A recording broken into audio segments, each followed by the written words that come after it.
asked to defer, but we feel confident that we've continued to make efforts in all the areas that we were recommended to continue our improvement on our campus as well as enrichment. So I think that's I'll have to say with regards to that. And I'll stay on if there's any questions for me. I can be here for about 15 minutes. Awesome, thank you. Absolutely. I'm going to share my screen now. And once again, we just want to thank you for joining us at our virtual parent meeting. Can you see my screen? It's loading, I think. Mm-hmm. All right, so today we just have a couple of general announcements, some resources, and then we're going to jump right in with Priscilla Casillas, who's here joining us from one of our partner agencies, LA CARA, and she's going to be leading us in a discussion about substance use prevention. I think we're going to be talking a little bit about the trends that are happening now among the teenagers and then some preventative measures. So just very quickly, we're going to start and end the meeting on time. Just so you know, we will be recording the session so that other parents can have access to it later. So if you have any questions or if you want to keep your camera off, we understand, but we just do want to let you know that the meeting is being recorded. If you have any questions, we're a very small group today, so if you have any questions, you can unmute yourself and ask, or you can write it also in the chat box, and we'll be monitoring that. Just for those who don't already know, our superintendent, Dr. Ruth Perez, has accepted a position out in the Riverside County, so she'll be the deputy superintendent out at the Riverside County Office of Education. So we just want to let you all know that her last day is on February 16th. The board is, I don't know if Ms. Krause, they're already in the process of hiring, or we have like a temporary superintendent at the moment, but they will begin the hiring process. Yes, they will begin. It's a long process, and I don't know where they're at with it. The last board meeting, I did not hear any updates except for that they still haven't decided on an interim. And then usually there's search groups that go and start looking for potential superintendents to interview. So it's quite a process. Yeah, so we just want to thank her. She's been with us for the past 5 years and she's done a phenomenal job as our superintendent. And so we just want everyone to know that we're very sad to see her go, but we're very excited for her as well. Also just want to update you that we have a new meal distribution dates and times. So we've reduced our distribution days to 2 days a week. It is now every Wednesday and Friday from 7:30 to 11 a.m. And then we are also continuing our meals at the bus stops near you. You can see the 4 bus stops at the very bottom. It's on Rosecrans, South and Ackerfield, and those are from 3:30 to 4 p.m. They're also available on the same day, so Wednesdays and Fridays only. And then also a reminder that tonight our partner agency Bayfront Youth and Family Services is having they're having a workshop tonight on how to navigate the regional center. It'll be from 5 to 6:30. So if you have an opportunity to join, we welcome you and we encourage you to join us later on today from 5 to 6:30. And then just lastly, before we move on to Priscilla, we want to encourage you or invite you, I'm going to stop sharing, invite you to join our PTA. I'm going to put the link in the chat. It's only $9 to join PTA. And Ms. Krause, I don't know if you have, I don't know what the benefits are. I'm not too familiar with PTA, but if you'd like to share a little bit. Well, we have a pro. I think she's in here with us. Teresita, would you like to share a little bit about what PTA does and the benefits of PTA? I believe, if I'm not mistaken, this is a different Teresita. Oh, it is. Oh, I thought it was the same one. My apologies. I think you have the same last name. Oh, goodness sakes. I thought she was here with us this morning. PTA just, oh, wonderful. PTA just offers scholarships for our students Actually, if you go on their website, there's reductions in a lot of costs. Not that there's a lot of activities, but there are reductions in costs, benefits for things of that nature. They do support our families. They help put on some of the workshops that we are doing, and they also are part of building our parent center. That once we get back face to face, that will be one of our next expansions of our parent engagement. And our PTA is really a heavy hitter in those areas. So definitely provide scholarships for our students. They do activities for and sponsor things for our students, as well as for our staff and community. And again, they are the drivers of our parent center that we are building. It's being built while no one's there. People are doing construction and building that space for everyone. Thank you, Ms. Krause. So I added the link on in the chat, and that one takes you directly to the membership for our school. It should only take about 2-3 minutes to enroll. Yes, it's very easy. I did it myself. Our whole team has done it, so very, very easy. All right, Priscilla. It's all you now. I think, can you share your screen? Is there any questions before I exit? Just want to make sure if there was any questions from our parents they may have for me before I leave. No?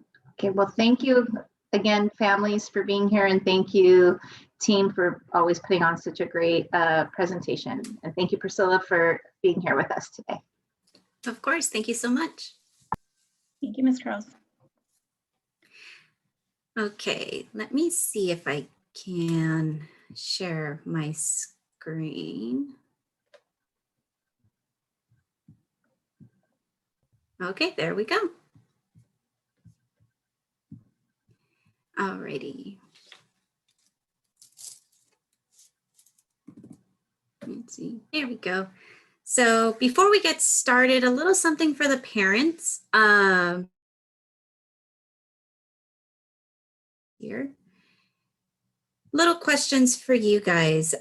So one of the things that a lot of us really want to find out are questions that we probably don't really ask ourselves too much, or we do, but we don't know exactly what's kind of going on. So on the chat box here, I'm going to put just a quick little 3-question poll. These are the questions. Shouldn't take that long. I can give you guys a couple of minutes to do, but it is things that help us as well as a program, so that when you do come to us, we can understand what is going on, how best we can help you.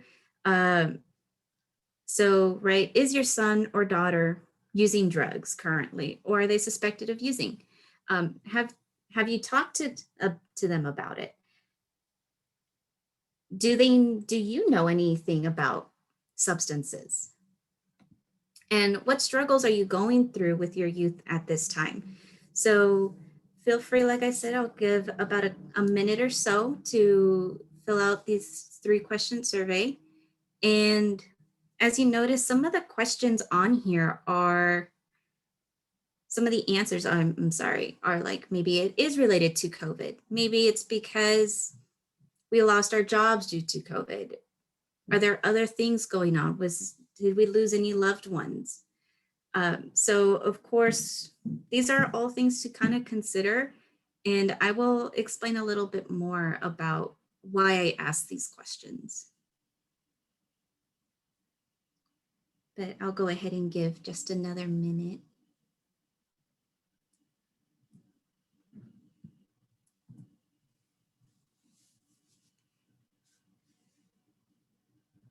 But as Esmeralda and Ms. Krause were saying, my name is Priscilla Casillas. I am considered a clinician or a therapist, as well as a family services coordinator for LA CAUTA. So I primarily work with the youth department in helping mainly with parent education, parent counseling, family therapy, but I'm also qualified in actually helping and treating the kids that do come into our program. Okay. So as we mentioned today, it's going to be talking about a little bit of the common trends that we see with our youth, things especially that we've been seeing that's been increasing within the last, wow, almost 12 months of this pandemic. And as well as a few tips to teach you guys a little bit of how can we even bring up this discussion with our kids if we're a little timid on it.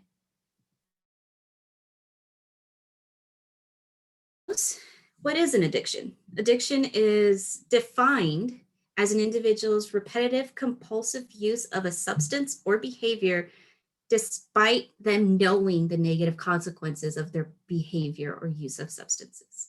So it is considered an actual disease of the brain. We can actually see physical evidence that any addiction can actually change the formation and the substances, the chemicals in our brain. So here is just a list of commonly used drugs that we see at least here in California, Southern California, and more than not Los Angeles County. So what I have, I don't know if you've noticed, but I have 3 in bold: alcohol, marijuana, and opioids. So these are the 3 common that we see within our youth that have been coming into treatment thus far. Some of them say that maybe they've dabbled a little bit with cocaine, maybe they inhaled NOS, also known as nitrous oxide. Maybe they've taken some Adderall here and there. But mainly what we've noticed, especially in the use of especially within the last 12 months practically of this pandemic, is an increased use of opioids. So opioids are our usual Vicodin, codeine, painkillers that we normally get from the hospitals, emergency rooms once we have surgeries. It's also very common to get these opioids from even dentists, even for a basic tooth removal. So we notice that kids are constantly having to use those. Once that medication runs out, then they turn to the streets and then they get opioids that were made by people, not by a pharmacy, not by a pharmaceutical company. And the dangers in that is it could be laced with fentanyl. And fentanyl is what we've noticed has been in the big rise at this moment and is also the #1 killer of opioid use for children, or I should just say in general. So that's why we are very, very much trying to spread awareness of the dangers of using opioids and where it can lead. So now we kind of look into why teens are even addicted to begin with. So the ages of 21 to 25. So even then, technically, even when they've graduated high school, they're still continuing to grow and mature. So that's why there are a lot of restrictions as to why, say, alcohol is only able to be purchased when 21, because even then, kids' brains are still developing before that. So, of course, their mind, their body chemistry, their neurons and connections are going to be altered and or destroyed in some way if they use before then. Teens are already more vulnerable to addiction. I'm going to explain a little bit more about that. But the main reason why they continue to use is because they get that satisfaction of happiness, relief, bliss, euphoria, that happiness from drugs, because they're lacking that in some other form of their life. So whether that's parents, grades, belonging, just a sense of belonging. So they don't have that comfort that they're looking for. So that's why they go to drugs, because the drug will always give them that comfort. So teens are already risky as it is. You don't even have to throw drugs in the mix. They're gonna be risk takers. They have high levels of dopamine. And this is why something as simple as a phone can be just as addicting as them drinking beer or taking a hit of a joint. Because we want to be rewarded. I mean, it feels good to feel rewarded. Teens especially, they want to know they're doing a good job. And if they're not getting that reward, that high feeling of dopamine, they're going to find it somewhere else. So I'm not going to get into this too much, but we're noticing a trend with alcohol use is still very consistent. Marijuana, though, on the other hand, has been increasing steadily within the last couple of years, especially since it has been legalized. And vaping in particular. So this type of vaping actually can be just nicotine, can be nicotine tobacco use and also marijuana use. But we definitely have seen a dramatic increase in the use became legalized. So feel free to put in the chat box or say out loud, which children do you think are at risk of using drugs or alcohol?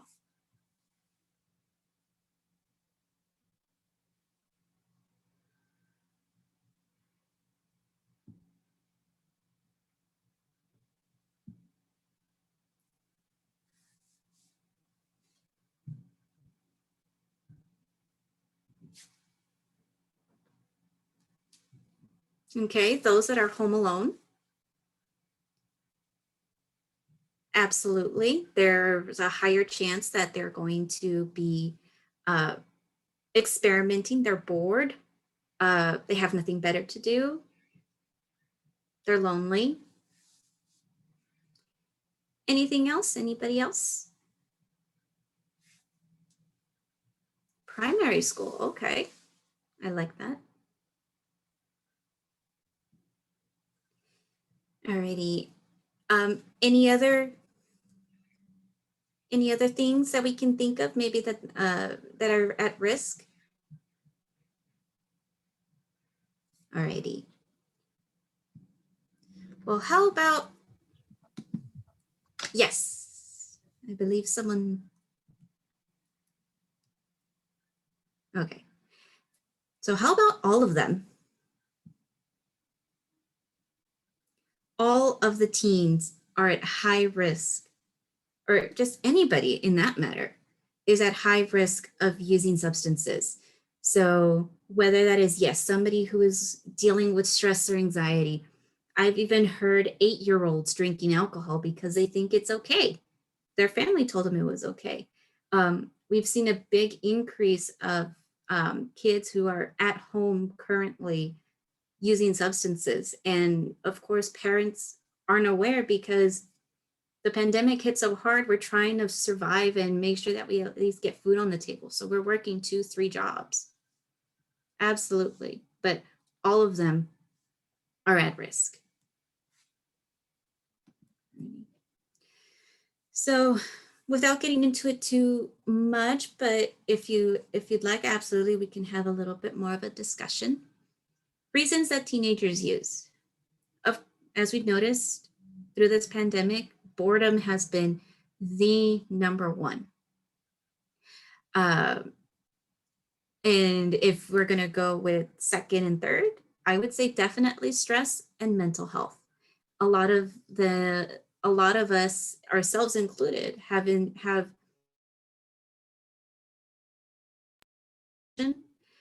symptoms, anxiety. So all of these things, and then if you add boredom in the mix, it just becomes unbearable. Enhanced experiences. Many times we see in movies that like The Hangover or a few even pictures of people, they'll go to clubs and bars, and in order to enhance their experiences, they're going to take whatever it is to make sure that they're having a good time. Social pressure, peer pressure, absolutely. Bonding experience. In order to feel like they have a friend and they are connected with that friend, they're going to do drugs in order to be accepted. And you know what? Yeah, they're my friend because they let me smoke with them. They let me drink with them.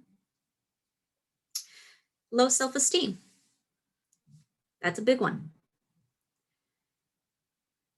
Curiosity, of course. They want to know how it feels. Weight loss and weight gain is actually another one. So because of the dangers of social media, we have seen increased low self-esteem, anxiety, weight, and eating disorders.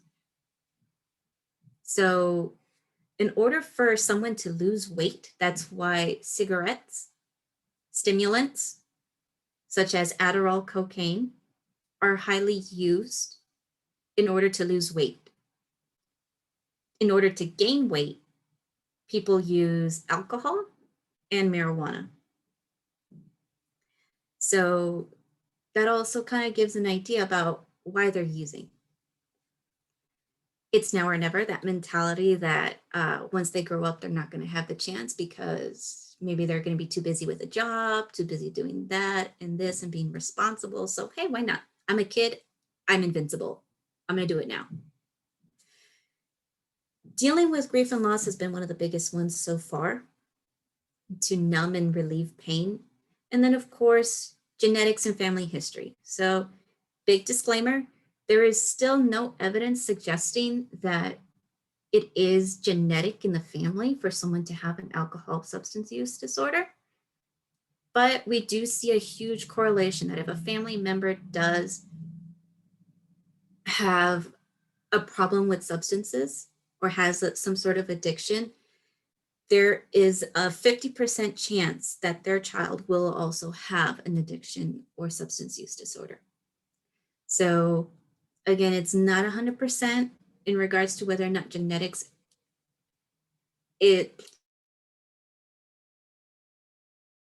chance that a child will have one if you or anybody else in the family does have a substance use disorder. So what are some risk factors and things to consider? They're failing in school, they're not doing a good job, cyberbullying, actual bullying, low self-esteem, as I mentioned, right? Living with addicted family member. So whether they're being beaten, they can't stand looking at them, they can't stand dealing with them. Living in a community where high tolerance for smoking, drinking, and drug use among youth is occurring. Also attending to a school that doesn't have regulations about or consistent disciplinary actions should they be caught using substances. So again, we want to all make sure that as a community, we are making sure we are sending the same message. We care about you guys. We hope that you're not doing this. Of course, if they decide to do it in the end, that is their choice. Unfortunately, we have no control over that. But we can definitely do all that we can to encourage them not to. Give them all the information they need to know. Let them know of the risks and the dangers of using. Right? So how do we spot that? Maybe they've changed their appetite. One of the most common things, especially when kids are using marijuana or some form of THC, are the munchies. There's a joke that sometimes goes around where it's like, oh yeah, you can tell they have the munchies because they're over here eating a whole thing of ranch for what appears to be no reason at all. we would think that probably isn't as appetizing as we would think. Maybe if we had just a little bit of ranch on a salad, some chips or some veggies, but they're over here just drinking it like it's water. That's kind of a message that, okay, maybe something's going on, right? Oversleeping, undersleeping, constantly looking exhausted, irritated, going probably through some mood swings that are abnormal to their usual. Also be careful that if they're having any bruises, what looks like maybe needle marks, actual cutting themselves, bruises, any of these things are signs as potential substance use, but depression, anxiety, any other mental health issue that we really need to consider. So substance use does impact other areas of their life. Missing school or work if they're maybe working to go get high, to go get their drug. They're failing their classes, maybe they're not doing their homework, they're missing their classes. And also if, you know, they're considered social beings, maybe they're now no longer attending, maybe they're skipping, they're trying to give you some sort of excuse to not be where they normally would like to be if it wasn't for substances. So we're going to go a little bit over how to talk to your teenager, get a little practice in even, right? So how do we deal with these risk factors? It's okay. It's not taboo. I promise you it is not taboo. It's not a scary thing to talk to your kids about substance use and mental health. We treat it like that because for a very, very long time, it is scary. And it continues to be a scary thing, but we have to treat it like it's a normal conversation. Like, what are we gonna eat tonight? Right? But instead we kind of treat it like the sex talk. You can't, right? Don't have sex, don't do this, don't do that. But we don't talk about it much. So it's the same thing. Be supportive and non-judgmental when talking with them. This is the big one. Because a lot of the kids are always complaining, and I'm pretty sure we all hear it. You don't understand me.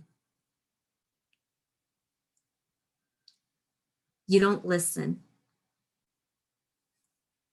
And we try to, but it's probably not the way that we'd hope for us to be supportive and non-judgmental.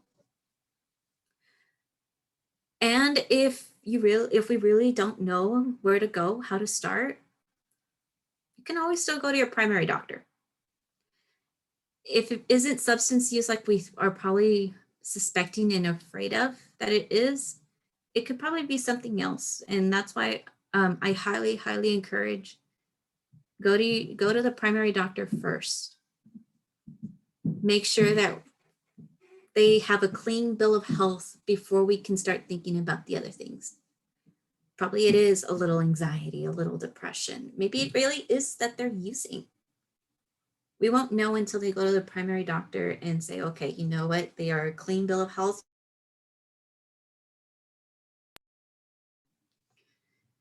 So how do we get involved? Ask them how their day went. I know this is one that I know a lot of parents, a lot of you guys do. Asking them how their day went. It probably only ends with like 2 sentences though. But really ask them, what are they learning? How can you help? I know some students do trig and whatnot, and it's like, I can't help with that math. Absolutely not. I'm not saying you have to be there and help them do their homework, but you know, do we need to get you a tutor? Do you need help talking to your teachers? You know, do we need to make sure that we get special study time set throughout the day so that way you're not getting any distractions, right? Stuff like that. As what you're doing right now, volunteering your time, joining a coffee corner, right? Being a part of other events in the school.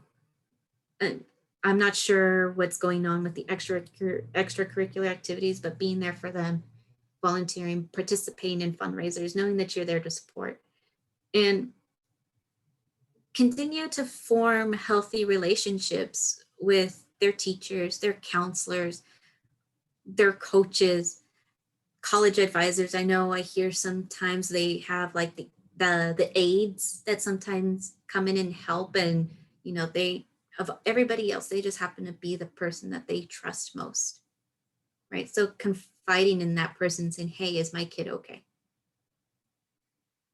Should I be worried? So how do we help? We use compassion. Compassion is a healthy way to help someone that is battling an addiction, because they already have enough guilt. They have enough guilt and shame, and they don't need anybody else rubbing it in their face. They just want someone to be there for them. They want to be understood, want to be heard, they want to be seen. Because a lot of the reasons why they're using it in the first place is because they can't cope. They're having a hard time living because they're going through either so much pain, sadness, anger, fear, and they just want someone there. So I know it's a little hard to even have a discussion. And one of the things that we encourage is sometimes not saying anything at all. So I'll be honest, I will be the first to say I am one of those people who cannot stand it when somebody comes to talk to me when I'm angry. I will be the first. But it doesn't mean I don't want anybody around. So this is why we talk about it in advance, or maybe we try it out. Probably sit with them. Sit with them, just not saying a thing, right? And if they are approachable, maybe giving them a hug, letting them know that you're there. And then probably saying a few things like, hey, I'm here. What do you need? It's okay. Right? Because I know when they do something bad, we automatically want to go, what in the world were you thinking? Why? Right? Then we get all mad and yelling and we feel all hot and angry. Right? But sometimes we have to try the opposite way. Even if we're upset and angry. Sometimes, right? Wars need to be fought with love. Utilizing I statements. Okay, so this is a big one. I am going to need parents to participate on this one just a little bit, or even, I'll have the staff that is here with me as well also participate. We're going to practice what I call I statements.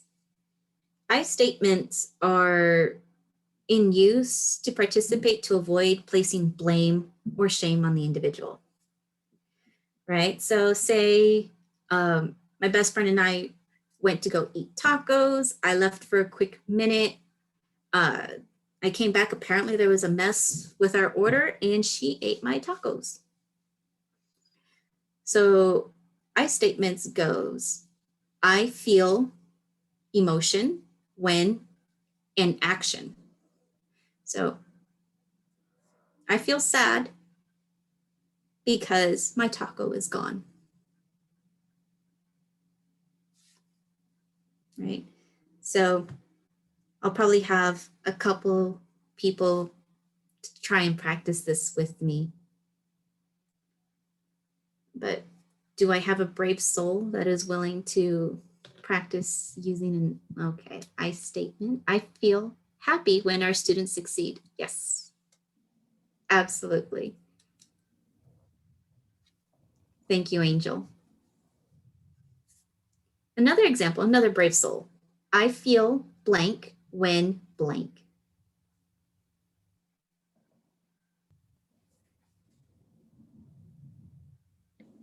I feel excited when our parents join our meetings. Yes, absolutely. Absolutely. Right? These are all, I feel great when my children get along. Yes, it really does. Right? So these are all facts. These are all facts of things that we personally know. This is information we know about ourselves, and we are letting the other person know of that information. We're not making assumptions. Oh, why, why are you sad? Oh, no, I'm not sad. I'm frustrated. I'm angry. Right? So that's the whole point of using I statements, to let the other person know of the information that is true to you. I feel blank when blank. Right? So through compassion and knowing that, hey, I feel grateful. I feel relieved to know that you told me that you're going through a hard time. Now we can help. Now let's keep going. I feel excited when kiddos stay on Zoom. Yes. Yes, that's a big one. Thank you. But yeah, so right through compassion, you can become a huge person of support rather than someone of a person that they'd rather just not share anything with. Right? Because they know how you feel. And while we practice this at home using I statements, they will also continue to feel comfortable in talking about how they feel with you guys. Alrighty. Learning to be empathetic. So first and foremost, try to be calm and relaxed. And I know that's hard when we find out, when, say, for example, we pick up our kid's pillow and we find a vape pen in their pillow. We want to freak, we want to get upset, we want to shout, right? But we have to think about it. Okay. What am I going to think of? What am I going to say? How am I going to say it? Right? Think about putting themselves in their shoes. Okay, I know they were just telling me the other day they weren't doing well. It's a hard class. I know he's stressed out, right? Probably wasn't a good idea to go smoke, but we can understand why. Because many of the kids tell us that it helps them relax, helps them stay calm, which is true for some. But we can understand their choice. We won't agree with how they dealt with it, but we can understand where they were coming from, right? So, and also, absolutely feel free to discuss your concerns and worries. I feel scared when I felt scared when I saw, right, there was a wax pen that fell out of your backpack. I was scared. I was worried. So I'm going to show just a brief 2 and some minute video to you guys about the difference between empathy and sympathy. But before that, I want to see who can tell me, what does it mean to be empathetic?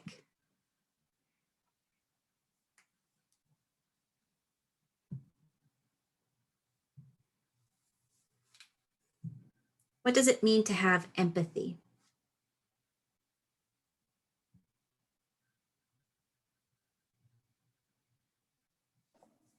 The ability to share feelings with others. That's part of it.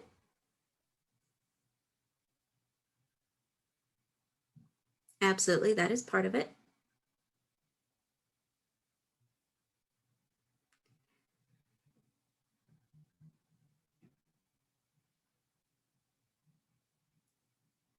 Anybody else? So empathy is actually a little bit of what was mentioned in the PowerPoint already. Being able to put yourself in the other person's shoes and understanding where they're coming from. Feeling that emotion with them. So it doesn't mean that you have to have sympathy. Oh, well, I'm sorry. Sorry to hear that. Oh my gosh, I know how you feel. I know where you're coming from. And then being able to understanding that emotion, being able to share that emotion. Okay, so I'm going to go ahead and show this. See if I can do it from here. Show a little 2-minute video. If you're trying to Oops. lose belly fat, stop doing cardio. This sounds backward. We can't see the video, Priscilla. Okay, no worries. I gotta do the, it's okay. Nobody wanted to see that commercial anyway. Okay. Go on this one. Alrighty, it should say RSA Shorts on your screen. Yeah, we can see it now. Awesome, thank you.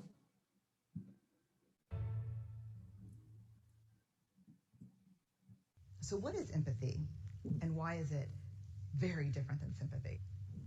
Empathy fuels connection. Sympathy drives disconnection.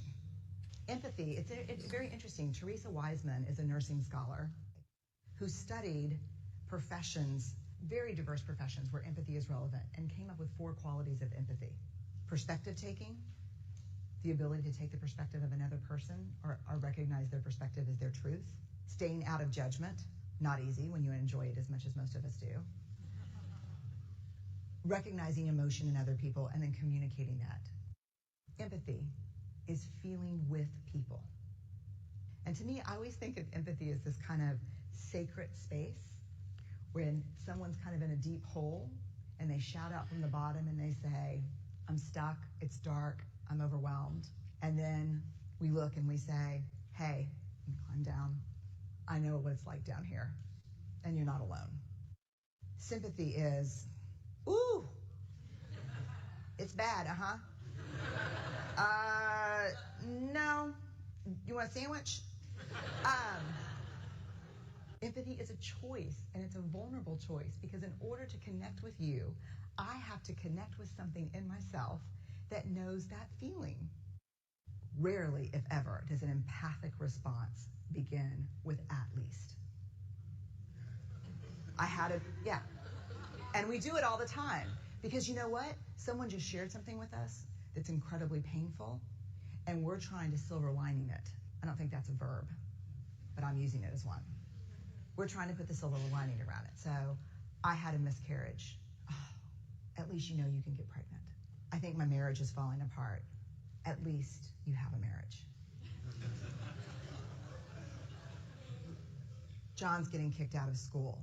At least Sarah. In the face of very difficult conversations, is we try to make things better. If I share something with you that's very difficult, I'd rather you say, I don't even know what to say right now, I'm just so glad you told me. Because the truth is, rarely can a response make something better. What makes something better is connection.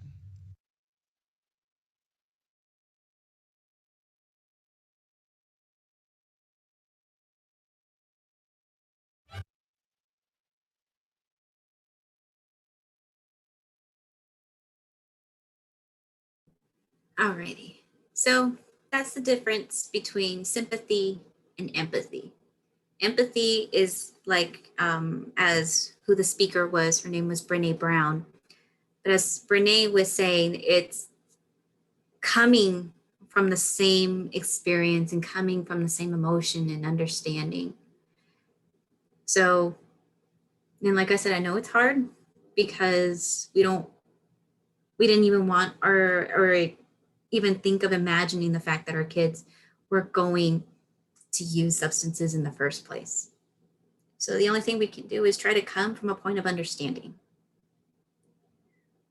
What were they feeling that they felt that the only way to fix their problems or help them feel just a little bit better was to smoke or to take a pill or to take a sip, right?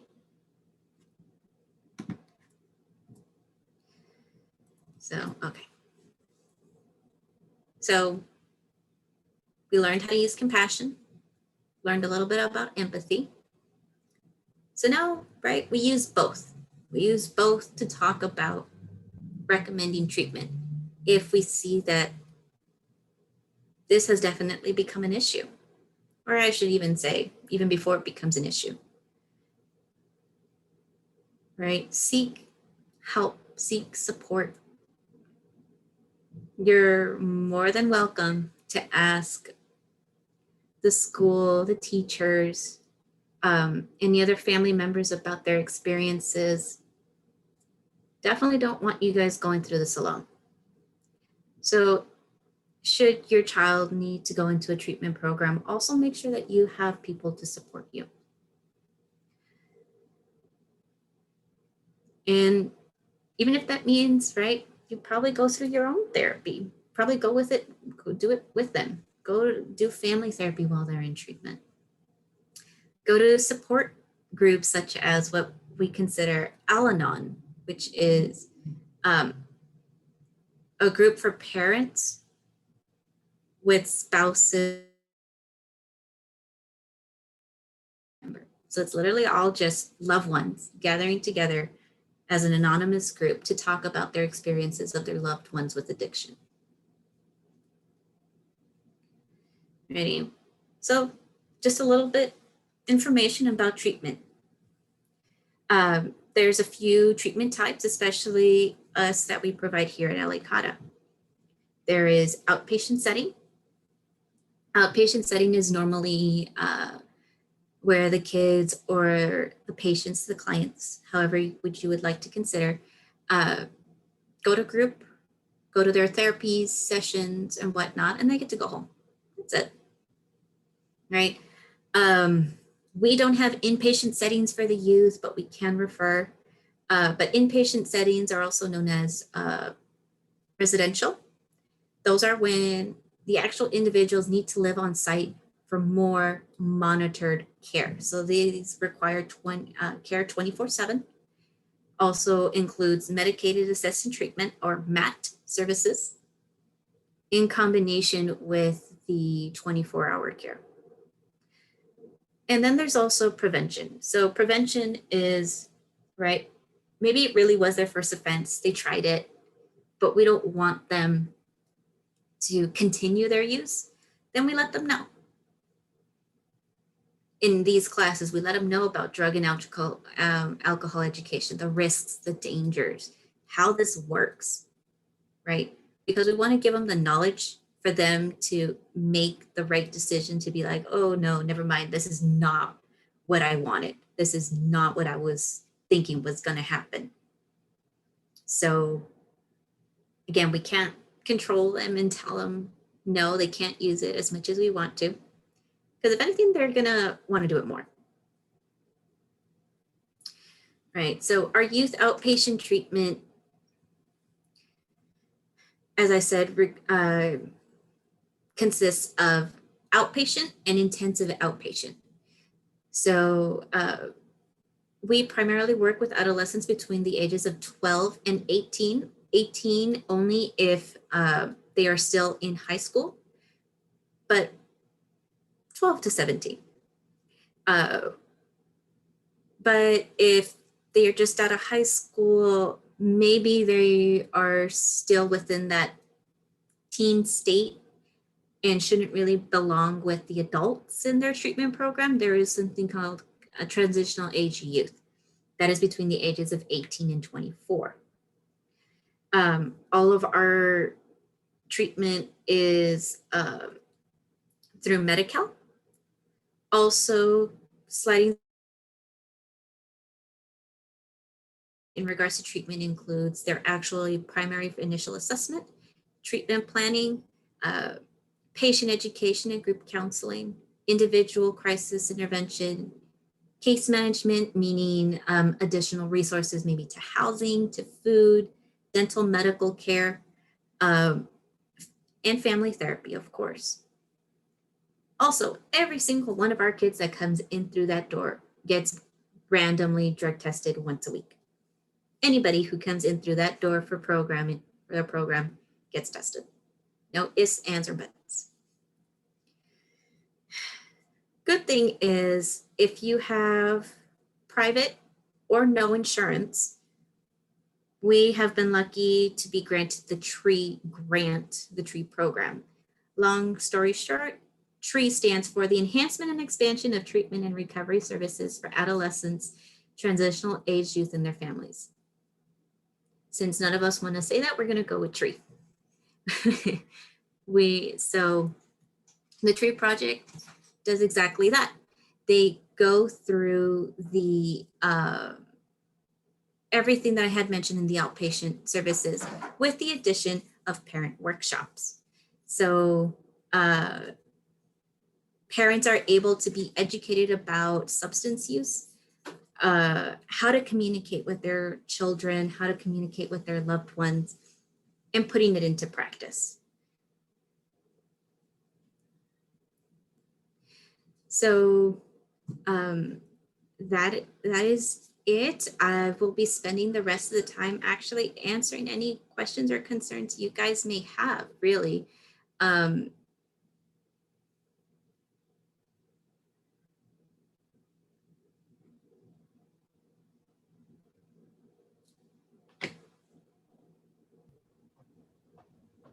Thank you, Priscilla. Of course. A lot of very good information. Does anyone have any questions for her?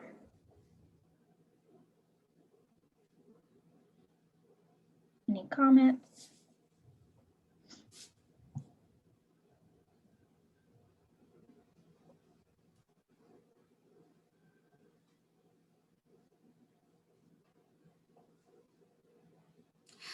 Have you seen Grace? Yes, absolutely. So with the